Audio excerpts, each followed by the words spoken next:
সকাল হয়ে গেছে না? আজকে তো সরস্বতী পুজো। উঠে পড়ি বাবা চটপট। আজকে তো সরস্বতী পুজো, মাইকে গানও বাজছে, আমি শুনতে পাচ্ছি। তাড়াতাড়ি যাই, মাকে বলবো আমার জন্য একটা শাড়ি এনে দিতে। মা, ও মা, মা কোথায় গেলে গো? আরে আজ বাদে কাল সরস্বতী পুজো, পাড়ায় মাইগো বাজছে শুনতে পাচ্ছি। মেয়েটার জ্বরটা সকালে গায়ে হাত দিয়ে দেখছিলাম একটু কম আছে। এখন এত বেলা হয়ে গেল, মেয়েটা তো উঠছে না ঘুম থেকে। দিদি দিদি, শেষটা মনে হয় তোমাকে ডাকছে, আমি শুনতে পেলাম। ও তাই, শেষটার মনে হয় ঘুম ভেঙে গেছে, তাই আমাকে ডাকছে। কি বলছে যাই শুনে আসি। মা মা, তোমাকে আর যেতে হবে না, আমি চলে এসেছি। তুমি বলছিলে না আমি ইনজেকশন নিলে তুমি আমাকে শাড়ি কিনে দেবে। চলো মা চলো, শাড়ি কিনে দেবে চলো। আজ তো সরস্বতী পুজো। শেষটা, আজ তো সরস্বতী পুজো নয়, কাল পুজো। এখনো একদিন বাকি আছে। তোর জ্বর ভালো হয়ে গেছে? মা, আমার জ্বর একদমই ভালো হয়ে গেছে।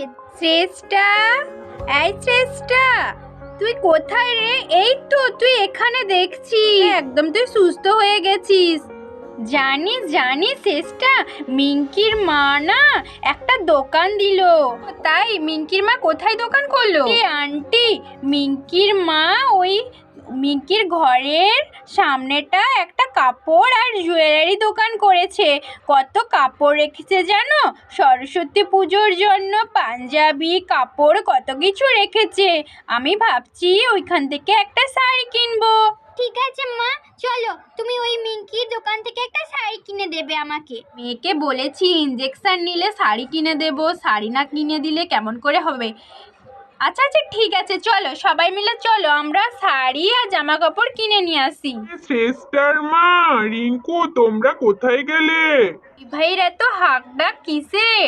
আমরা দুজন মিলে ঠিক করেছি এবছর বাড়িতে সরস্বতী পুজো করব। আরে শোনো না, শেষটা খুব বায়না ধরেছে দোকানে যাবে শাড়ি কিনতে।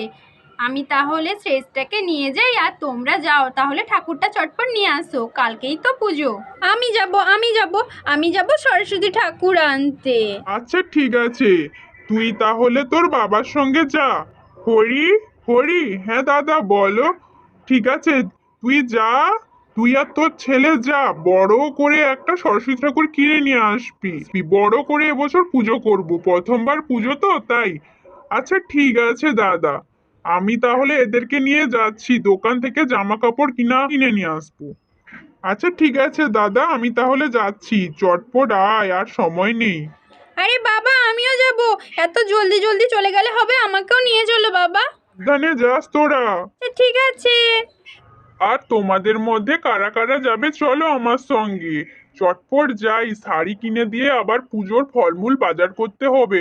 চলো চলো তাড়াতাড়ি এসো। আরে আরে রিঙ্কু, তুমি ওখানে দাঁড়িয়ে থাকলে যে, চলো চটপট। আমি আর যাবো না দিদি, কাল থেকে ঘেটে ঘেটে আমি খুব ক্লান্ত হয়ে পড়েছি।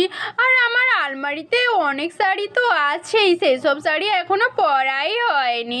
তুমি বরং তোমার ঠাকুরপোর জন্য আর মাঙ্কুর জন্য একটা পাঞ্জাবি এনো। হলে তোমরা যাও, আমি একটু শুভ গেলাম। আচ্ছা ঠিক আছে, চলে আয় বুনাই, আমরা চটপট যাই দোকানে। আরে বাস, মিঙ্কির মা তুমি কত বড় দোকান দিয়েছো গো, সঙ্গে জুয়েলারিও আছে দেখছি। তোমরা কি জামা কাপড় কিনবে? এই শেষটা, তুই তোর মার কোলে উঠেছিস কেন? নেমে আয়, তোর মার খুব কষ্ট হচ্ছে মনে হয়, চলে আয় আমার পাশে বসবি। তুই ঠিক বলেছিস তো, আমার মার মনে হয় কষ্ট হচ্ছে, আমি এক্ষুনি নেমে যাচ্ছি। শেষটার মা বলো, এবার তোমাকে আমি কি দেখাবো? তুমি আমাকে ওই হলুদ রঙের পাঞ্জাবিগুলো দেখাও, ফার্স্ট দেখি কাপড়টা কেমন।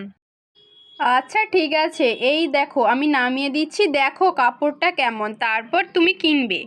তুমি কটা পাঞ্জাবি নেবে গো? এগুলোর একটা একটা প্রাইস আছে 250 টাকা করে। বাহ, কাপড়ে হাত দিয়ে দেখলাম কাপড়টা তো খুবই মোলায়েম, আর চেক করার দরকার নেই। তুমি আমাকে আর একটা পাঞ্জাবি দিয়ে দাও, সঙ্গে ওই যে ইয়েলো কালারের শাড়িটা দেখতে পাচ্ছি ওটা আমি নেব, ওটা আমার জন্য। আর বুনাই, তুমি কি একটা শাড়ি নেবে? তাহলে তোমাকে একটা শাড়ি আমি কিনে দেব। এ কি মজা! ঠিক আছে আন্টি, তোমার মনের মতো একটা শাড়ি আমাকে কিনে দাও। ওই যে পিঙ্ক কালারের শাড়িটা দেখতে পাচ্ছি ওটা খুব পছন্দ হয়েছে, ওটা বুনাইয়ের জন্য নেব। আর দেখো এই শাড়িটা পরলে তোমাকে কিন্তু খুব সুন্দর মানাবে সিস্টার মা। বাহ, এই শাড়িটা তো খুব দারুণ। এই শাড়িটার দাম কত গো? এটার দাম 1000 টাকা পড়বে। কোনো ব্যাপার না, আমার একটু পয়সা দিতে টাইম লাগবে, বুঝলে? ঠিক আছে, তুমি এখন নিয়ে যাও না। তুই যেরকম একটা ইয়েলো কালারের শাড়ি নিলে দেখবি আমিও পুজোতে ওই রকম একটা ইয়েলো কালারের শাড়ি পরবো। তাহলে আমাদের তো টুইন্স বোন লাগবে, দুজনকে প্রায় একই রকম দেখতে, আর একই কালারের একই শাড়ি পরলে একই রকম দেখতে লাগবে। সবাই তো আমাদেরকেই দেখবে পুজোতে, কি মজা হবে বল? কি মজা কি মজা। এবার প্যাকিং ট্যাকিং সব হয়ে গেছে, চলো সিস্টার, চলো বাড়ির দিকে চলো এবার সবাই।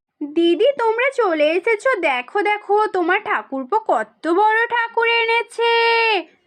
ও চলো চলো তাহলে দেখে আসি ঠাকুরটা। চলো তাহলে। জয় মা সরস্বতী জয়, জয় মা সরস্বতী জয়, জয় মা। সরস্বতী।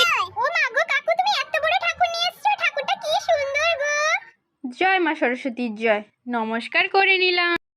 এবছর আমরা খুব বড় করে ঠাকুর পুজোর আয়োজন করব। জয় মা সরস্বতী জয় মা জয় মা জয় মা, নমো নমো নমো। তাহলে পুজোর আয়োজন এখন থেকে শুরু করে দিতে হবে। জয় মা সরস্বতী, জয় মা সরস্বতী, নমো নমো নমো নমো। ঠিক আছে, এবার সবাই মিলে চলো ঠাকুরটা ধরাধরি করে ঘরের ভেতরে রেখে আসি। হ্যাঁ হ্যাঁ, চলো চলো চলো। বন্ধুরা, এবছর সিস্টার বাড়িতে খুব বড় করে সরস্বতী পুজো হবে, তোমরা সবাই এসো, বুঝলে? আর গল্পটা আমি এখানেই শেষ করছি। এই গল্পের পরবর্তী পার্ট নিয়ে তোমাদের সঙ্গে দেখা হবে পরবর্তী গল্পে। ততক্ষণ ভালো থেকো, সুস্থ থেকো, পারলে আমার চ্যানেলটা সাবস্ক্রাইব করে দিও। ধন্যবাদ।